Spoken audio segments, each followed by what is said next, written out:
Putin is in a panic over the possibility of a coup and being removed from power. There is a sense of panic in the Kremlin as they are running out of cards to keep playing the game, while US President Donald Trump is tightening the screws on Russia with new sanctions. This is reported by The Telegraph, which notes that the position of the Russian Federation is beginning to weaken. The fact that paranoia has intensified in the Kremlin is also evidenced by the recent accusation by Russia's FSB against Mikhail Khodorkovsky, who now lives in London, and 22 members of the Russian anti-war committee, alleging that they were preparing a coup d'etat. They have been charged with violent seizure of power and the creation of a terrorist organization. The grounds for these accusations were the declaration adopted in 2023 in Berlin by the Russian anti-war committee, as well as the creation of a platform for Russian democratic forces at the Parliamentary Assembly of the Council of Europe. According to the security service, Khodorkovsky presents this platform to Western countries as a constituent assembly for a transitional period and as an alternative to the authorities of the Russian Federation. Experts describe such actions as a manifestation of Putin's new sense of vulnerability. Former U.S. Ambassador to Ukraine John Herbst noted, "The Kremlin is paranoid. Putin is looking for enemies to strengthen his regime." According to the expert, Putin is being overly cautious. He says that the FSB's accusations indicate the Kremlin's fear regarding the transfer of power. After all, in the event of Putin's death, there is no obvious successor. A prime minister appointed by Putin, courts and parliaments whose legitimacy is questionable. That is the reality of Russia. Experts also note that the international legitimacy of the Russian opposition could become a key factor in the event of a sudden change of power. That is precisely why the Kremlin is trying to discredit and intimidate the anti-war committee. Since coming to power, Putin has systematically eliminated those who oppose him, writes The Telegraph, recalling Yevgeny Prigozhin, who tried to march on Moscow by force. He was defeated and his uprising failed. This is not a military coup. This is a peaceful march for justice, for the people. Putin is also afraid of his own generals, according to opposition figure Mikhail Khodorkovsky. The war has been going on for 3.5 years, yet the names of the so-called heroes are kept quiet. The main reason, in my opinion, is that the Kremlin is pathologically afraid of popular military leaders, afraid that someone like Bonaparte will suddenly emerge from the ranks of the army and, following Prigozhin's example, turn the troops in a completely different direction. Meanwhile, Russia's economy is beginning to collapse. The Ministry of Economic Development has warned the country is on the verge of recession. According to Thomas Keating from the Royal United Services Institute, Russia's economic weakness may push external players to take more active measures. Experts claim that China's leader Xi Jinping could stop the war and bring down the Russian Federation's economy if he wanted to. The main buyers of Russian oil, India and China, have already reduced their purchases in response to the US decision on sanctions. This could result in Putin's war machine losing its most crucial sources of income. Moreover, the war is affecting the population as well. Across the country, plumes of smoke rise above Russian oil refineries after attacks by Ukrainian drones. This leads to a sharp spike in gasoline prices and a fuel shortage.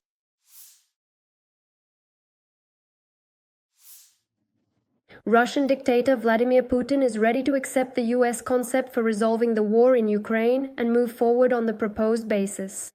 This statement was made by the head of the aggressor country's Ministry of Foreign Affairs, Sergei Lavrov. He noted that the parties agreed to take a break to consider the proposals. Lavrov added that the US allegedly did not respond directly to this proposal. According to media reports, the US President Donald Trump's peace plan may involve a managed freezing of the conflict. Trump had previously stated that both sides should stop hostilities along the front line. Ukrainian President Volodymyr Zelensky agreed to this. "We need to stop where we are now. Trump is right. And then we can start talking about how to take steps toward a long-term peace." In addition, during a conversation with journalists, Donald Trump stated that Russia's war against Ukraine could become the 9th conflict he manages to resolve. According to the American leader, he believes that this will happen. On October 16th, US President Donald Trump held a phone conversation with Russian dictator Vladimir Putin, after which he announced a new meeting with him in Budapest. It was noted that initially, the foreign ministers of the two countries, Sergei Lavrov and Marco Rubio, were supposed to meet. Soon after, Trump announced that he had cancelled the planned meeting with the Russian dictator. According to him, negotiations with Putin lead nowhere. At the same time, as Ukrainian President Volodymyr Zelensky stated, a ceasefire plan will be prepared within 7 to 10 days.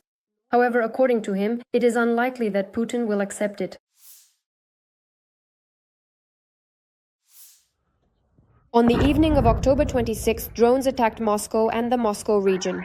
The mayor of the Russian capital, Sergei Sobyanin, reported on the repulsion of the attack in his Telegram channel. Amid the explosions, Domodedovo and Zhukovsky airports were closed. A photo of a mobile fire group near the Kremlin also appeared online. Some Telegram channels even reported that the Russian dictator Vladimir Putin was allegedly urgently evacuated from the capital. The attack on Moscow continued into the night. According to the Russian Ministry of Defense, it was the most massive attack in recent times. They reported that air defense forces allegedly shot down 193 UAVs in Russian regions, including 34 drones heading for Moscow. The day before, on October 26th, Andriy Kovalenko, head of the Center for Countering Disinformation, reported that military airfields in the Moscow region and other areas were under attack. Political analyst Kirill Sazonov also wrote in his Telegram channel about explosions in the Moscow region near the airfield where Tu-160, Tu-95MS, and Tu-22M3 bombers are based. According to him, drones also attacked airfields in the Kaluga region. And then, on the morning of October 27th, an unknown bright green object resembling a meteorite flew over Moscow. It streaked across the city and disappeared, leaving a bright trail behind. According to the Telegram channel, MASH, most likely space debris or a piece of a satellite burned up in the atmosphere. Meanwhile, the attacked dam of the Belgorod reservoir continues to let water through at an intense rate. According to Telegram channels, the water poses a threat to the positions of Russian troops. As reported by the Telegram channel Ash of Belgorod, in the area of the village of Grafovka and downstream along the Seversky Donets, dugouts where Russian soldiers were located have been flooded. Units of the 128th, 116th, 68th, and 136th Brigades of the Armed Forces of the Russian Federation, which were operating in the Volchansk direction, have come under threat.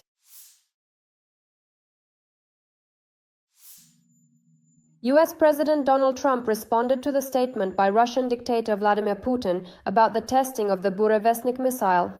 Answering journalists' questions, he reminded Putin that the US has nuclear submarines stationed not far from Russia. They know that we have a nuclear submarine, the largest in the world, right off their shores. Trump noted that he is not playing games with Russia. In his opinion, Putin should be thinking about ending the war he started against Ukraine, not about testing missiles. I believe that Putin shouldn't be talking about this. He should end the war. A war that was supposed to last a week is about to enter its fourth year. That's what he should be doing, not testing missiles. On October 26th, Putin held a meeting with the head of the Russian General Staff, Valery Gerasimov, during which he boasted about the tests of the Burevestnik nuclear missile.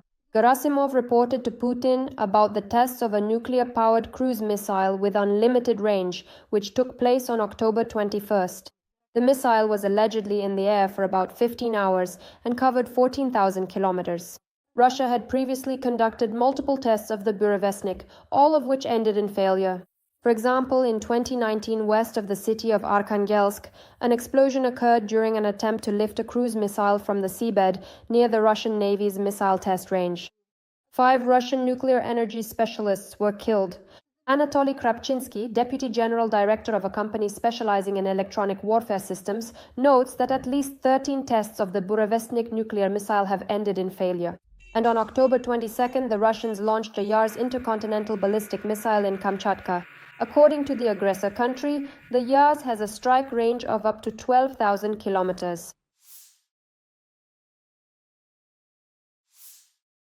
Urban combat continues in Pokrovsk, Donetsk region, but the Russian occupiers do not have full control over any district. This was reported by the 7th Rapid Response Corps of the Air Assault Forces of the Ukrainian Armed Forces. Ukrainian defenders noted, "Recently, our defense has been reinforced with new units, in particular assault troops, artillery, UAV crews, and other components of the defense forces.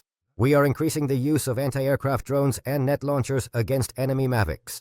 Additionally, we are remotely mining the enemy's infiltration routes." Special forces from the main intelligence directorate of the Ministry of Defense of Ukraine have been deployed to the Pokrovsk direction, reports war correspondent Andriy Saplienko. He claims that on the orders of Kirilo Budanov, active military intelligence units have already begun cooperating with the armed forces of Ukraine and have started carrying out combat missions.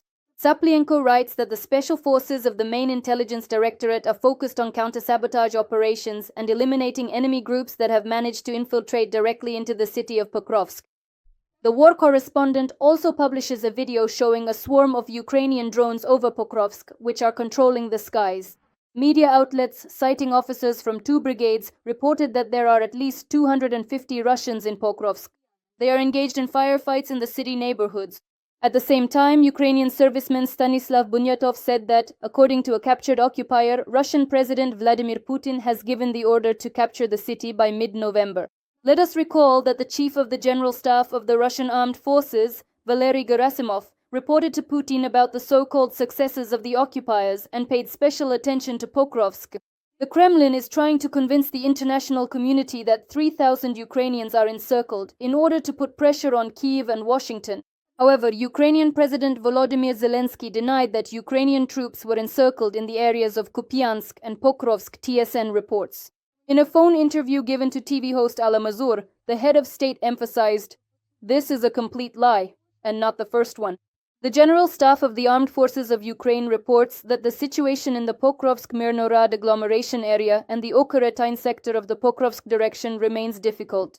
The enemy has numerical superiority and is intensifying its offensive efforts. Units of the armed forces and 2 components of Ukraine's defense forces continue to conduct defensive as well as search and strike and assault operations in certain sectors, inflicting significant losses on the enemy. In total, there were 124 combat engagements over the past day. Over the past day, enemy losses amounted to 800 Russian invaders killed and wounded. Ukrainian soldiers also destroyed 2 tanks, 3 armored combat vehicles, 34 artillery systems, 1 multiple launch rocket system, 547 operational tactical level drones, and 138 units of automotive equipment belonging to the Russian occupiers. In addition, Ukrainian fighters released a video showing a MiG-29 crew striking a checkpoint with hammer bombs where enemy forces were gathering in the north.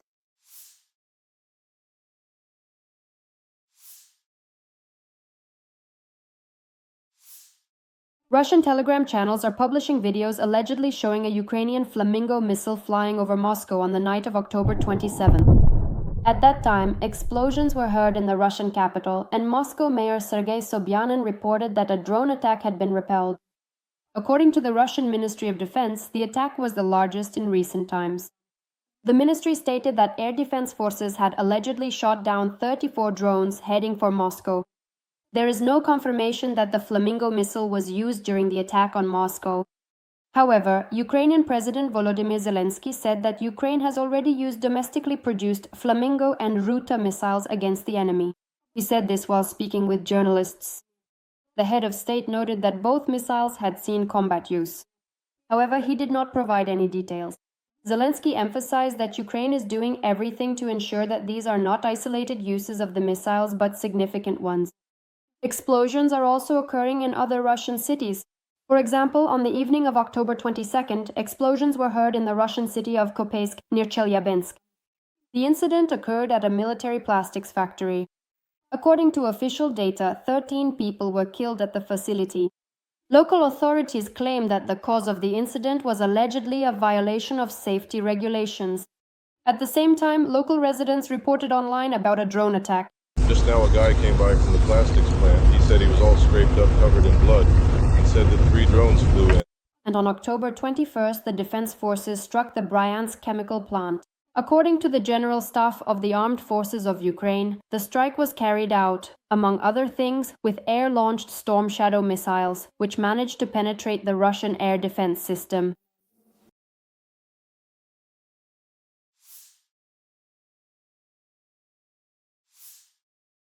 Ukrainian President Volodymyr Zelensky stated that Pokrovsk in the Donetsk region remains the main target for the Russians. As the head of state told journalists, about 200 occupiers have infiltrated the city. Zelensky noted that despite the enormous resources the aggressor country is deploying to capture Pokrovsk, all enemy attempts have been unsuccessful. Just imagine how many Russian forces are there, yet they still haven't achieved their planned result. In my opinion, they currently do not have the kind of outcome they could present to the Americans. The president added that the Russians have thrown all their forces at Pokrovsk because they are unable to take Kupiansk. He reported that over the past 6 months, Dobropilya and Pokrovsk have yielded 2,200 Russian prisoners, and their losses are much greater. Volodymyr Zelensky also spoke about how strikes by Ukrainian defense forces on oil refining facilities deep inside Russia have significantly impacted the aggressor country's economy. According to him, Russia has lost more than 20% of its oil refining capacity and up to 27% of its fuel production. The head of state noted that as a result of the strikes, several Russian oil refineries were damaged, forcing the occupiers to redistribute fuel volumes among other facilities. He also mentioned that sanctions imposed by United States President Donald Trump could reduce the Kremlin's revenues by about $5 billion per month and affect 56 to 57% of oil exports. Volodymyr Zelensky also commented on the possible peace negotiations. According to him, if the trilateral meeting brings a positive result for Ukraine and helps end the war, then it does not matter where it takes place, as long as it is not in Russia or Belarus.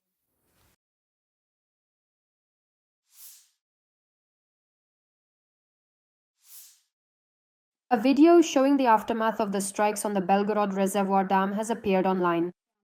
The footage shows that water has started flooding the roads, which Russians used as logistical routes, and the occupiers' equipment is sinking in the swamp. The flooding of positions is being reported by the Russian soldiers themselves.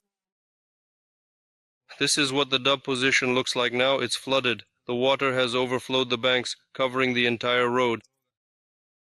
Flooding. Here the vehicle is standing in water. It stopped and can't get out. The Belgorod Reservoir was attacked for the first time on the night of October 25th. At that time, local authorities claimed that the reservoir dam was allegedly attacked by HIMARS missiles. Later, the commander of the Unmanned Systems Forces, Robert Brody Madjar, confirmed that the Ukrainian armed forces struck the dam, as a result of which part of the Russian troops were cut off from supplies and crossings. Overall, the Ukrainian armed forces have achieved certain successes on the front line. On October 26, the General Staff of the Armed Forces of Ukraine confirmed the liberation of 2 settlements in the Donbas, Kucherov Yar and Sukhetskoye. Soon after, it became known that the defense forces had liberated another settlement, Zatishok. At the same time, the enemy continues active attacks in the Pokrovsk direction. As stated by the head of state Volodymyr Zelensky during a conversation with journalists, Pokrovsk remains the main target for the Russians. According to him, the occupiers have thrown all their forces there because they are unable to take Kupiansk. The president noted that the aggressor country continues to suffer enormous losses. In just half a year, 2,200 Russian soldiers were taken prisoner in Dobropilya and Pokrovsk.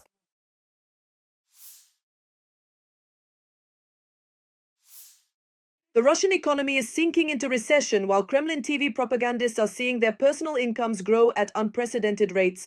Over the past 4 years, the salaries of Olga Skabieva and Evgeny Popov have increased by 1.5 times. According to The Insider, the couple recently bought a house in the elite Novakovo settlement near Moscow on the Novorishskoye highway, an aristocratic location. That's how this elite settlement is described. As investigator Sergei Yezhov explained on the YouTube channel Popular Politics, it's styled after classic Russian estates. And apparently this is something that feels genetically close to the Russian elite. So it seems, yes, Skabieva and Popov now consider themselves part of a kind of aristocracy as well.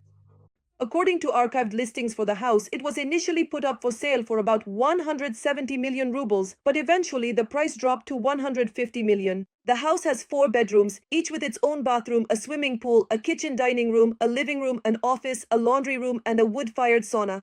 This is the kind of property propagandists can afford. Olga Skabieva's current salary is about 1,850,000 rubles per month. That's more than 22 million a year.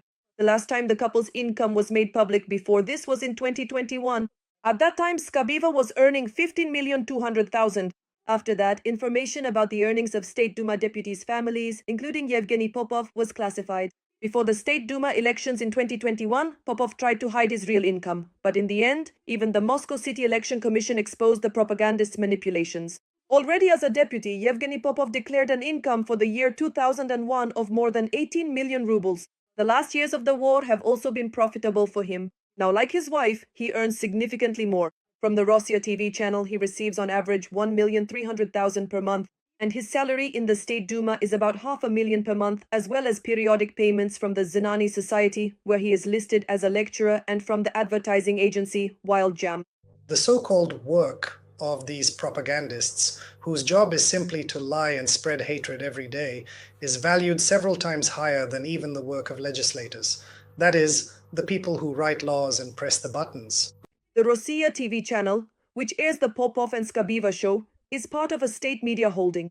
For the past 25 years, it has been headed by Oleg Dobrodev, who owns property worth millions. Dobrodev's official salary is relatively modest, about 700,000 rubles a month. However, he regularly receives payments of 15 million from the National Advertising Alliance. This company was established as a unified platform for selling TV advertising. The same scheme of receiving 15 million ruble payments several times a year from the National Advertising Alliance is also used by Channel 1's CEO, Konstantin Ernst. At the same time, his salary at Channel 1 is 850,000 rubles a month. But the CEO of NTV, Alexei Zemsky, is not so modest. Over the past year, he received an average of 17 million rubles per month from the channel, which is part of Gazprom's state media holding and survives on government subsidies.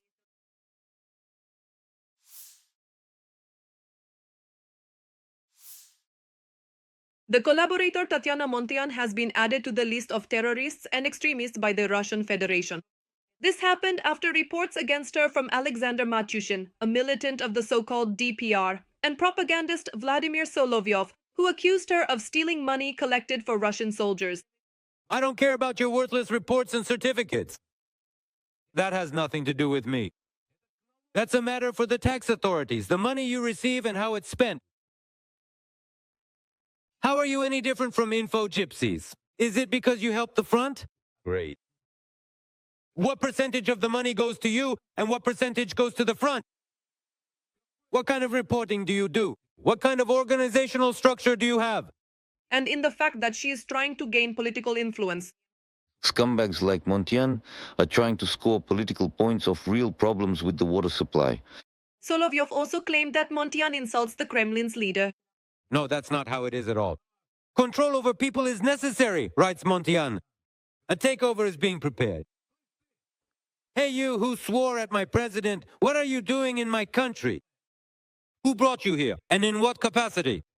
Montian was outraged at being included on the list of extremists and blamed the singer Shaman for it. According to her, it was all because she called him a talentless hack fighting for 16 million in fees. And she said that money could have been used to buy what the fighters at the front actually need.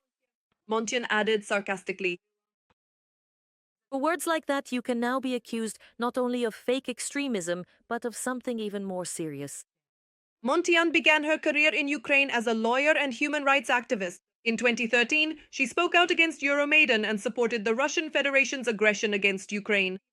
And eventually she moved to Russia, where she became actively involved in anti-Ukrainian propaganda. It was reported that she bought real estate in Moscow, despite officially having no income. It was reported that she bought real estate in Moscow, despite officially having no income. Treason? Absolutely. With aggravating circumstances. After Montian became the author of a Telegram channel specifically for RT in Ukraine in 2023, a case was opened against her for inciting the seizure of power. About the claim that I'm supposedly pro-Russian. Where did you even get that idea, guys? At the same time, already a citizen of the Russian Federation, Montian was criticized by ZOO. It is unknown where Montian is currently located. However, her blog continues to be updated.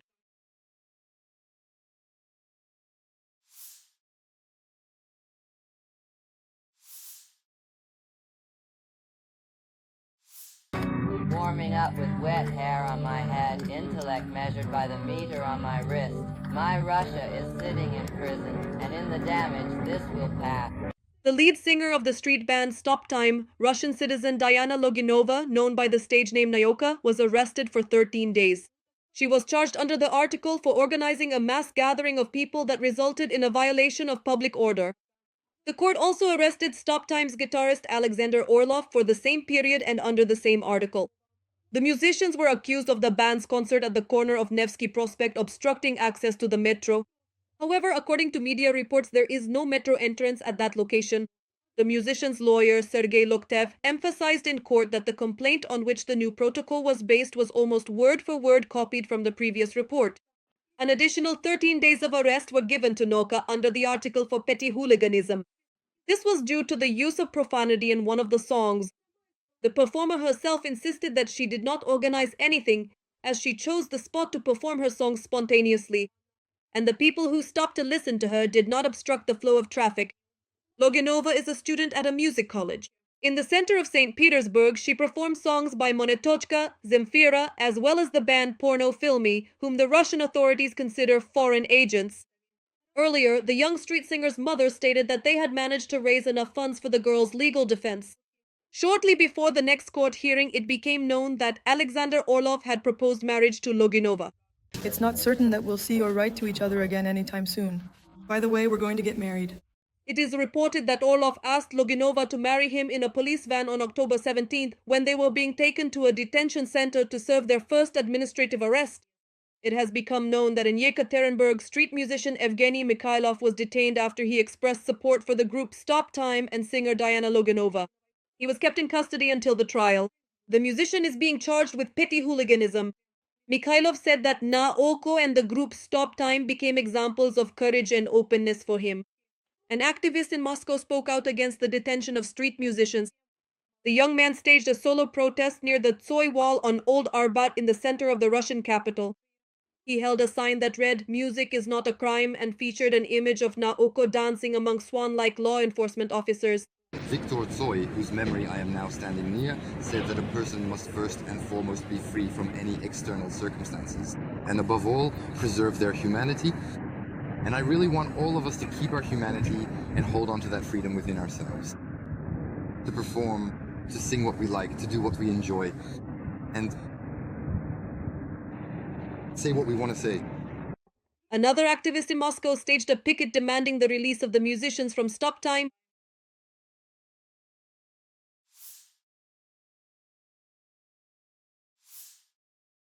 The Russian dictator Vladimir Putin will lose the war, and Russia's situation is becoming increasingly desperate. This is what political scientist Mark Brolin writes in an article for The Telegraph. According to him, because of the war unleashed against Ukraine, Russia is increasingly turning into a vassal of China. Having lost Western oil markets, the country has achieved only partial control over Ukrainian territory at the cost of enormous human and economic losses. At the same time, Europe and the United States are acting in concert. EU countries are strengthening their defense sector and reducing their dependence on Russian energy. And American sanctions have increased pressure on the occupier's oil sector. Fearing secondary sanctions, Chinese and Indian companies have reduced their purchases of Russian oil. According to the author of the article, the myth of Russia as a great power is close to being debunked. Mark Brolin concludes that Russia cannot wage war forever. And to bring peace closer, pressure on the aggressor country must be increased. Recently, the Ukrainian armed forces have been successfully attacking military factories and oil refining facilities on Russian territory. In addition, the defense forces have achieved certain successes on the front line. Despite active enemy attacks, the General Staff of the Armed Forces of Ukraine has confirmed the liberation of 2 settlements in Donbass, Kucherev Yar and Suketsky. Soon it became known that the defense forces had liberated another settlement, Zatishok. According to reports from the General Staff, since the beginning of the full-scale invasion, Russia's losses have amounted to 1,139,000 Russian military personnel.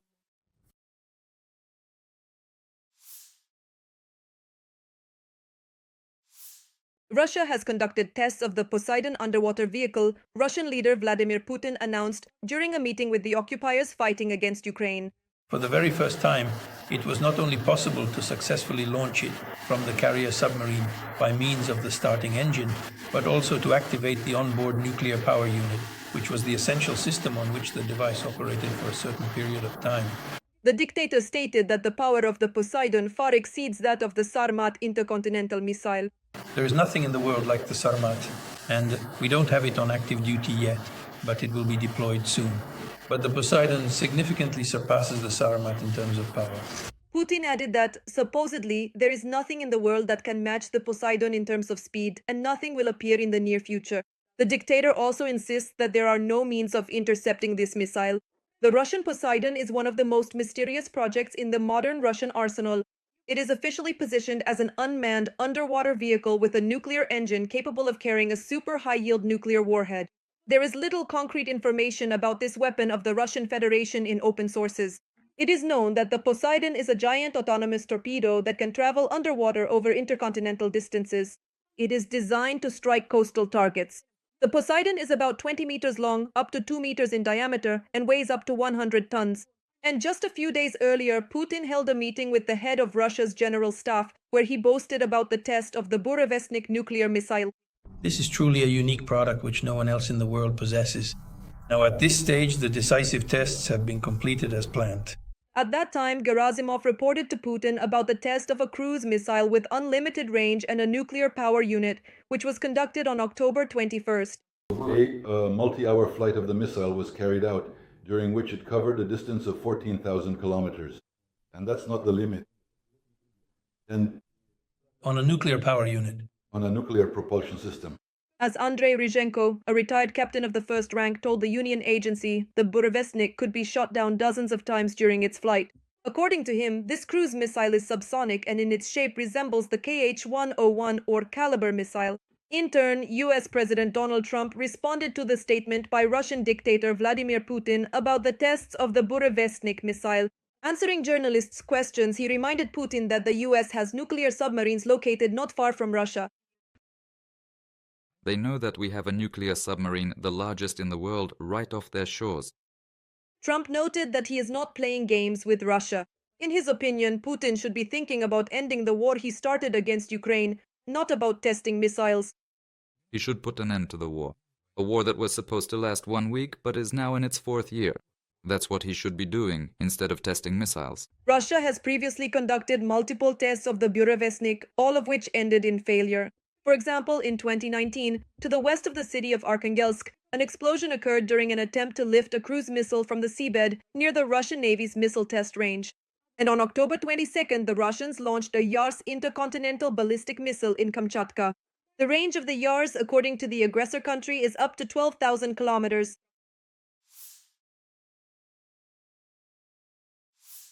Turkish President Recep Tayyip Erdogan has unveiled the first Turkish-made tank.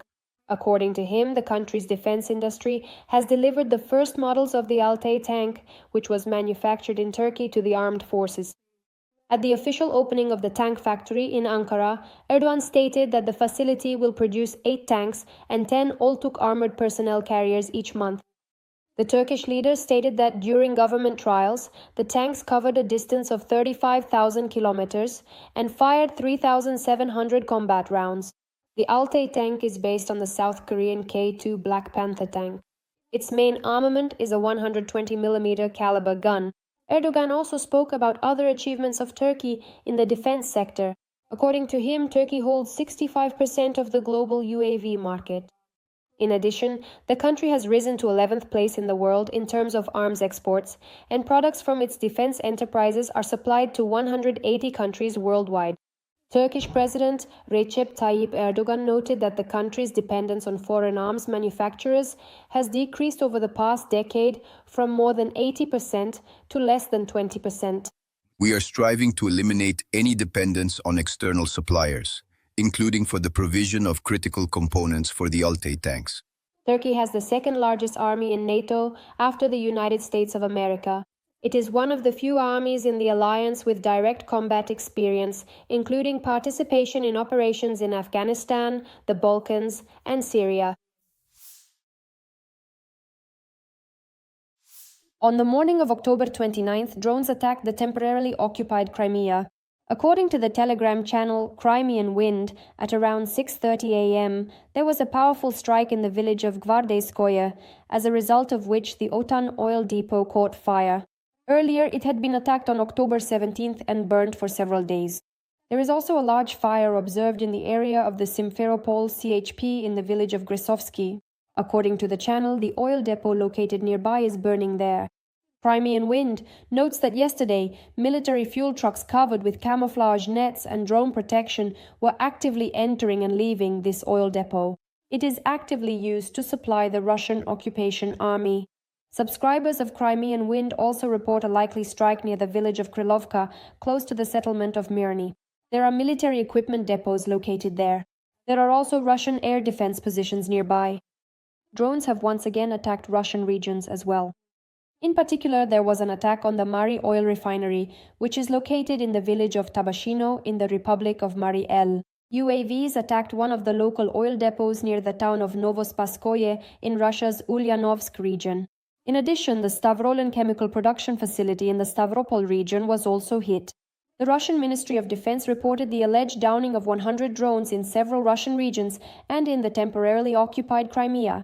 It is worth noting that the day before, Ukrainian President Volodymyr Zelensky stated that strikes by Ukrainian defense forces on oil refining facilities deep inside Russia have had a significant impact on the aggressor country's economy. According to him, Russia has lost more than 20% of its oil refining capacity and up to 27% of its fuel production. He also reported that Ukraine has already used its domestically produced Flamingo and Ruta missiles against the enemy.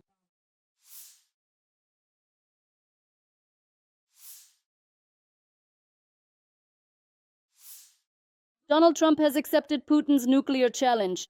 This could lead to a new nuclear arms race. The American president stated that he has instructed the Pentagon to begin nuclear weapons testing and that this process will start immediately.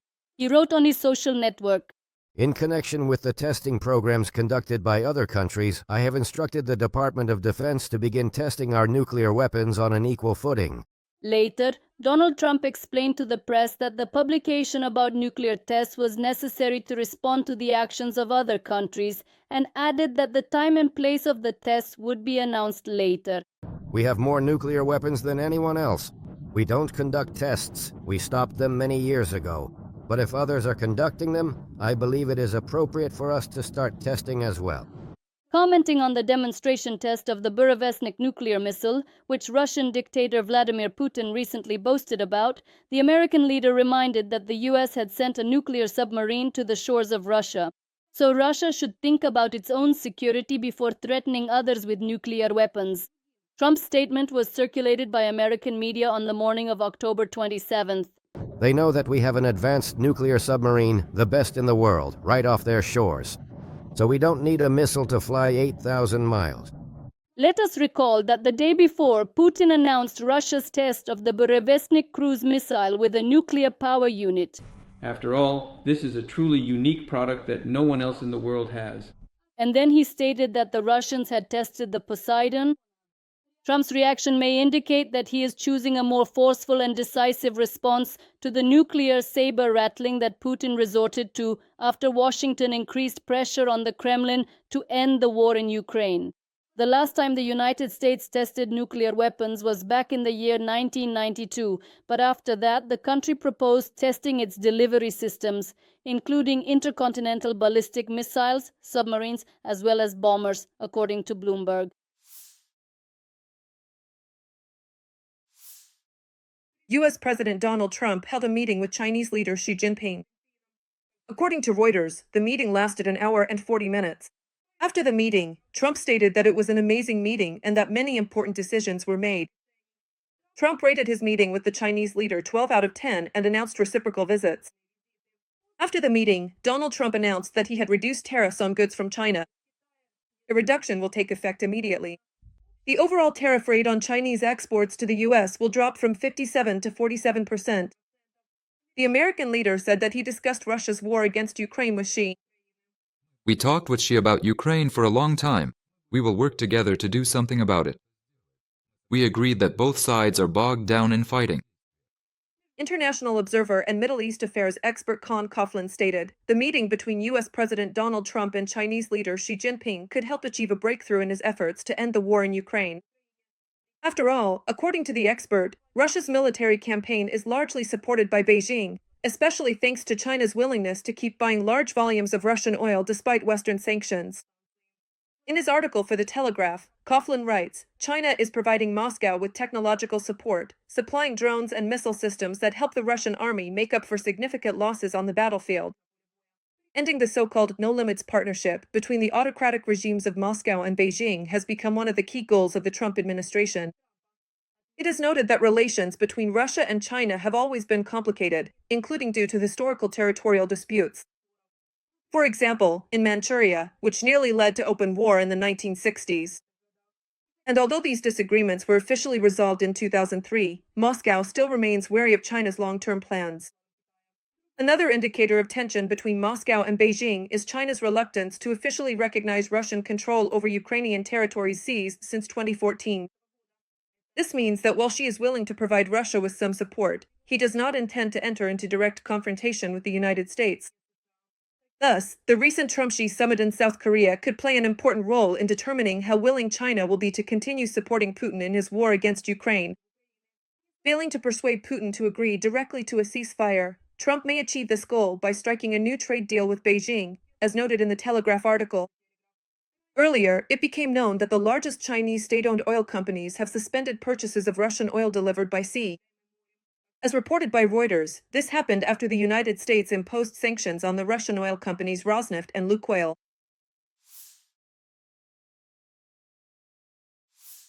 Hungarian Prime Minister Viktor Orbán announced an investigation into the fire that occurred on October 21st at the MOL oil refinery in Hungary. He did not rule out that it could have been caused by an external attack. Orbán wrote on Facebook, "The investigation is in full swing. We still do not know whether it was an accident, a technical malfunction, or an external attack." The Hungarian Prime Minister also hinted at a possible Ukrainian involvement, mentioning a statement by Polish Foreign Minister Radosław Sikorski, who at one time advised the Ukrainians to blow up the Druzhba oil pipeline. Let's hope this is not the case, Orbán noted. He added that gasoline prices have already surged, so he instructed Economy Minister Marton Nagy to hold talks with the management of the energy company MOL and to emphasize that the company cannot make up for lost profits at the expense of consumers by raising fuel prices. Viktor Orbán is known for his anti-Ukrainian stance. He consistently opposes Ukraine's accession to the EU. Last year, on October 26th, at the European Union summit in Brussels, Prime Minister Viktor Orbán blocked a joint statement in support of Ukraine, which could have initiated negotiations on its accession to the European Union. Let us recall that on the night of October 21st, a fire broke out at Hungary's main oil refinery, which firefighters managed to contain by midday. The oil refinery, located in Százhalombatta, which is Hungary's only major oil processing plant, primarily refines crude oil that is imported from Russia.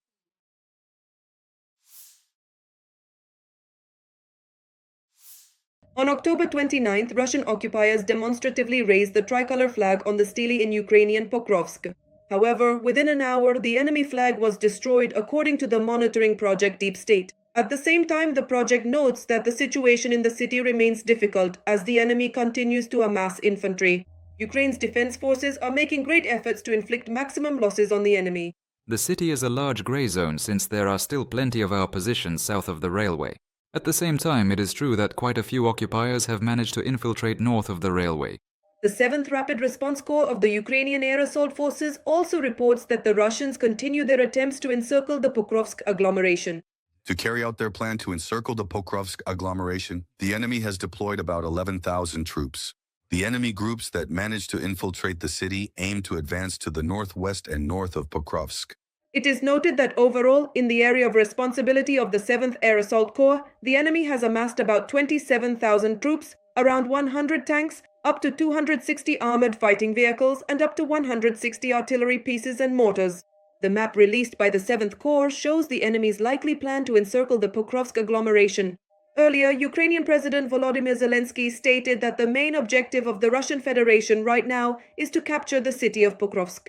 Political analyst and military expert Kirilo Sazonov says, for Putin, Pokrovsk is the main point on the front. It is becoming the most important, the most intense, because all efforts are concentrated there. According to the General Staff of the Armed Forces of Ukraine, on October 29th, our defenders stopped 55 assault actions by the aggressor in the Pokrovsk direction. In the Kramatorsk direction, the defense forces successfully stopped 2 enemy attempts to advance. In the Kostyantynivka direction, the enemy carried out 24 attacks. In the Siversk, Slobozhansk and Kursk directions, there were 5 combat clashes.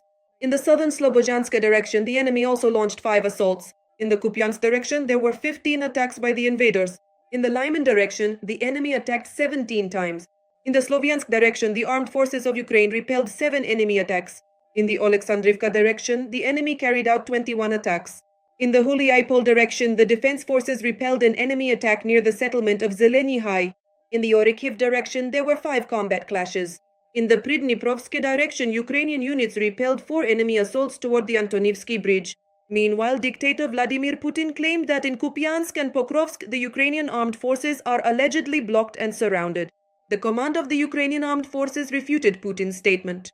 The Joint Forces Group of the Ukrainian Armed Forces stated that any claims about the encirclement of Ukrainian troops in Kupiansk are fiction and fantasy, not based on any actual data on the ground. If the Russian dictator Vladimir Putin were not a war criminal, one might almost feel sorry that in his old age he is once again forced to make a fool of himself and repeat the lies of his own generals. Lies that not even his loyal audience or the Russian elites can believe. Interior Minister Ihor Klimenko also commented on the situation in Kupiansk following Putin's statements. We really do have a lot of units operating around Kupiansk. As of today, I believe the situation has been stabilized. UAF serviceman Kirilo Sazonov said Putin's claim of encircling Ukrainian forces is false. I'll add from myself, this isn't the first time he's lied. Don't be so quick to fall for it. Sazonov added that the Ukrainian armed forces pushed the occupiers back from Kucheryavye Yar and Novoshakovo. Dobropilya direction. There, Ukraine's defense forces continue to press those who broke through. Their logistics rely solely on drones. They've gone on the defensive, completely dug in, not making any moves anymore, but that didn't save them. Their supply, well, from drones, you understand yourself, is unstable. Since the start of the full-scale war against Ukraine, Russia has lost more than 1,140,000 people. The losses of the Russian invaders over the past day amounted to 960 people. Commander-in-Chief of the Ukrainian Armed Forces, Oleksandr Syrsky, responded to Russia's claims about blocking Pokrovsk and Kupiansk. Fierce fighting continues in the Pokrovsk direction. Enemy infantry is trying to gain a foothold in the urban area, avoiding direct clashes while Ukrainian forces are conducting strike and search operations and improving defensive positions, the commander-in-chief's statement said. According to him, the situation is difficult, but the claims made by Russian propaganda about the alleged encirclement of Ukrainian defense forces in Pokrovsk as well as in Kupiansk do not correspond to reality. At the same time, in Pokrovsk, enemy infantry, while avoiding direct clashes, is gathering in the urban area and frequently changing their locations. Therefore, the top priority is to detect and destroy them. The Joint Forces grouping also stated that Russian reports about the encirclement of Ukrainian troops are fabrications and fantasies that are not supported by data on the ground. The day before, Putin made a false statement about the situation in Pokrovsk and Kupiansk. According to him, the Ukrainian armed forces have allegedly been surrounded. The dictator cynically stated that he supposedly has no objection to allowing the media, including Ukrainian and foreign outlets, into the area where the enemy is encircled. But he claims to be concerned that there could be provocations from the Ukrainian side. We are ready to cease hostilities for a certain period, for several hours, for 2, 3, or 6 hours, so that groups of journalists can enter. At the same time, information appeared in the media that Russia is preparing a large-scale provocation. The Ministry of Defense of the aggressor country stated that they allegedly received an order from Putin to allow foreign journalists into the Pokrovsk and Kupiansk areas. The Ukrainian side has not confirmed this. This announcement may indicate Russia's intention to carry out a provocation so that later it can shout to the whole world about allegedly shelled journalists, while at the same time filling the front line with as many troops as possible.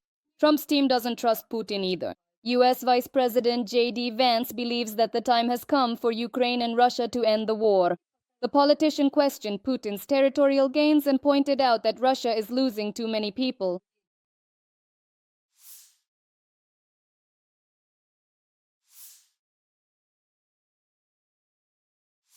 On October 4th, a closed summit of representatives from 35 countries of the Coalition of the Willing will be held in Madrid, where further assistance to Ukraine will be discussed.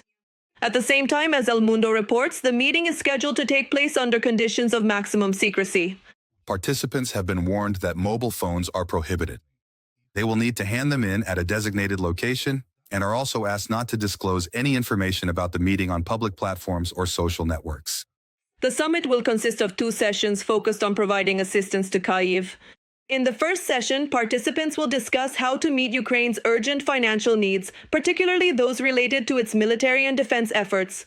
They will also discuss how to coordinate initiatives aimed at increasing pressure on Russia.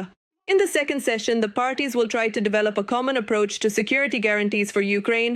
At the same time, Ukrainian Foreign Ministry representative Georgi Tiki told journalists that there is nothing secret about this meeting, as the Spanish newspaper presented the information incorrectly. The Spanish newspaper has presented the information incorrectly. This is a regular meeting at the level of political directors with an appropriate agenda. There is nothing secret or extraordinary about it. We are in contact with the Spanish side regarding the preparation of this meeting and will remain in contact after it concludes. Le Figaro, citing Ukrainian President Volodymyr Zelensky, reports that the Flamingo missile has been used in real operations 9 times. The publication, referring to statements by the President and Firepoint's Chief Technical Officer Irina Terek, reports that the guarantor noted this is the best Ukrainian cruise missile currently in existence. The article states that the next stage of missile production is currently being considered, particularly the development of ballistic missiles. Meanwhile, the President of Ukraine announced that long-range strikes against the Russian Federation will take place in the near future. Ukraine and its allies are jointly developing a peace plan.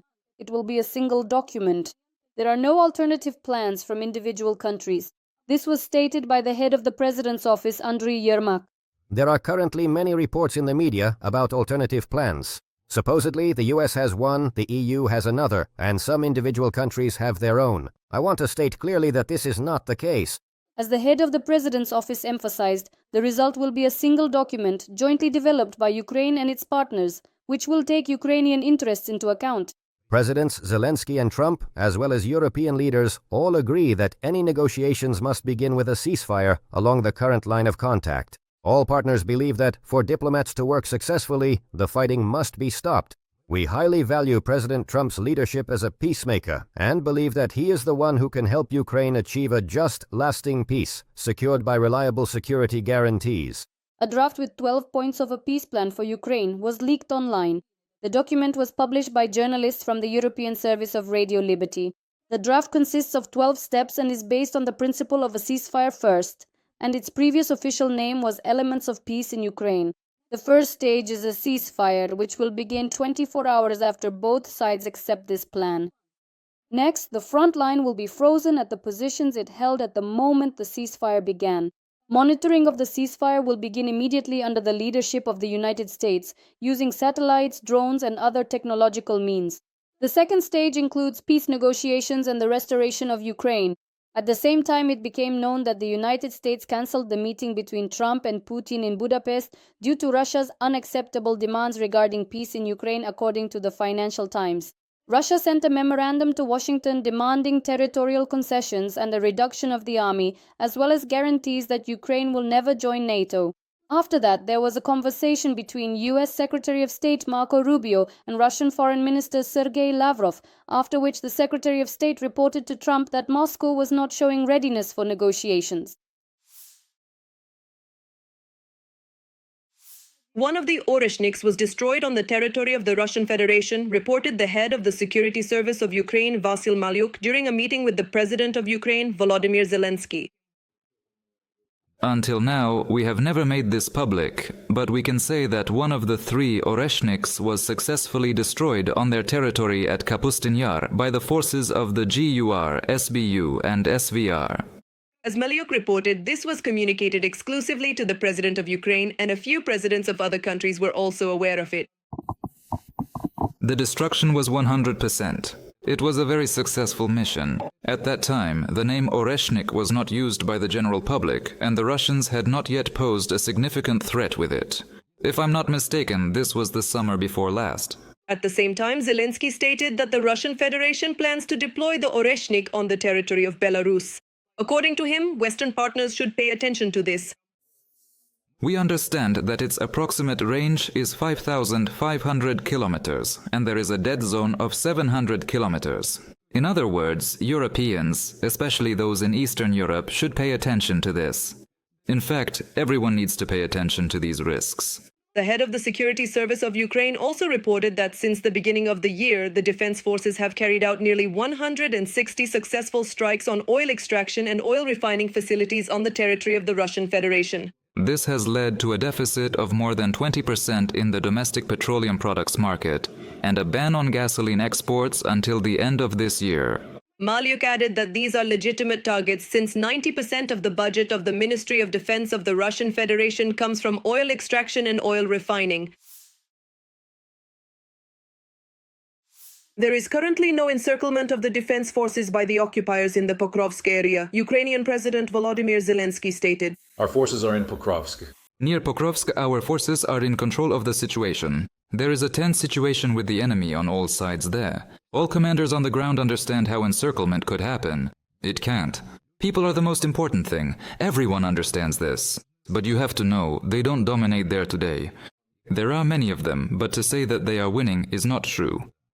Zelensky added that the situation in Pokrovsk is complex as the Russian Federation has concentrated approximately 170,000 of its troops in this area. In Pokrovsk? There are Russians in Pokrovsk. Our forces are destroying them little by little because we have to preserve our personnel. As for what Russia says, I've been in some offices, very different ones, and I've seen various maps. I've seen a map of military operations on the territory of Ukraine that looks strange. I've seen other maps as well. For some reason, we have different maps of the actual fighting in Ukraine, Russia, Europe, and the USA. And at some point, we reconcile all this, figure out where the problems are, and where there are manipulations. Zelensky responded to the information that the Kremlin dictator Vladimir Putin is allegedly planning to come to Pokrovsk. Go ahead, by all means. Everyone will applaud because we know how it will end. The head of the Security Service of Ukraine, Vasyl Malyuk, also spoke about the situation in Pokrovsk. The enemy first declared that they would take it any day now, a year and 3 months ago. In that time, they have advanced 7 kilometers. These so-called mega-experts have only managed to cover 7 kilometers, but they've lost tens and tens of thousands killed. I'm not even mentioning the wounded, but today everyone there has joined forces. Every day they're simply being ground down there. The day before, the commander-in-chief of the armed forces of Ukraine, Oleksandr Syrsky, held a meeting with the brigade commanders stationed in the Pokrovsk direction. The enemy is increasing its activity in the Pokrovsk-Myrnohrad agglomeration area. That's why I visited this important direction again. Earlier, analysts from Deep State reported on the Russian advance in the Pokrovsk area. Explosions rocked Russia on the night of Friday, October 31st. Energy facilities and oil refineries are on fire. Drones attacked a thermal power plant in Oriol. The moment of the attack was captured by surveillance cameras.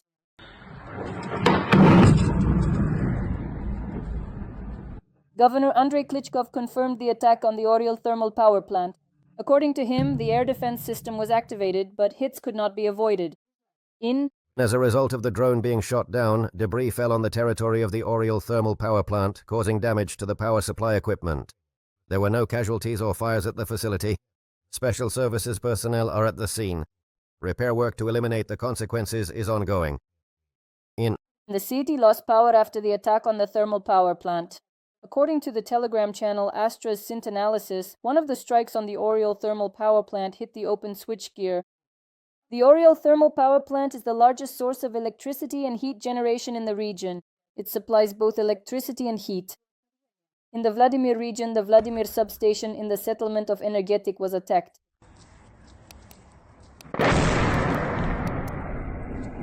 There is a major fire at the facility. In Vladimir, after the drone attack, civilian traffic was blocked and schools in the Energetic neighborhood were closed. The Vladimir substation is a major energy facility in the region. Its installed capacity is about 4,000 megavolt amperes. The substation is a key hub with numerous power lines ranging from 110 to 750 kilovolts extending from it. It serves the region's power system. In Yaroslavl, explosions can also be heard in the area of the Pauslavneftianos oil refinery. Local residents specify that the explosions are heard in the oil construction area. This is a few kilometers from the refinery. Due to the drone attack, the airport in Yaroslavl was closed. At the same time, the Russian Ministry of Defense reported that during the night, air defense systems allegedly shot down 130 Ukrainian fixed-wing drones over Russian regions. Specifically, 9 over the Oriol region, 6 over the Yaroslavl region, and the report does not mention the Vladimir region.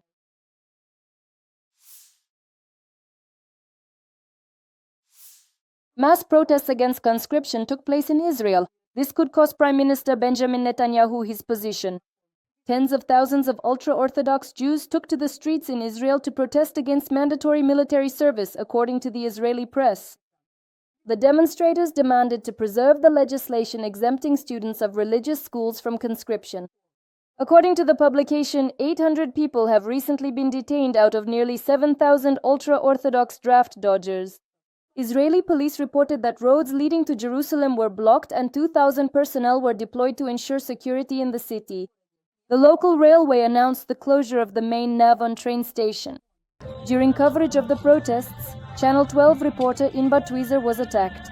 Plastic bottles were thrown at her while she was trying to broadcast live from the scene, reports Unian News.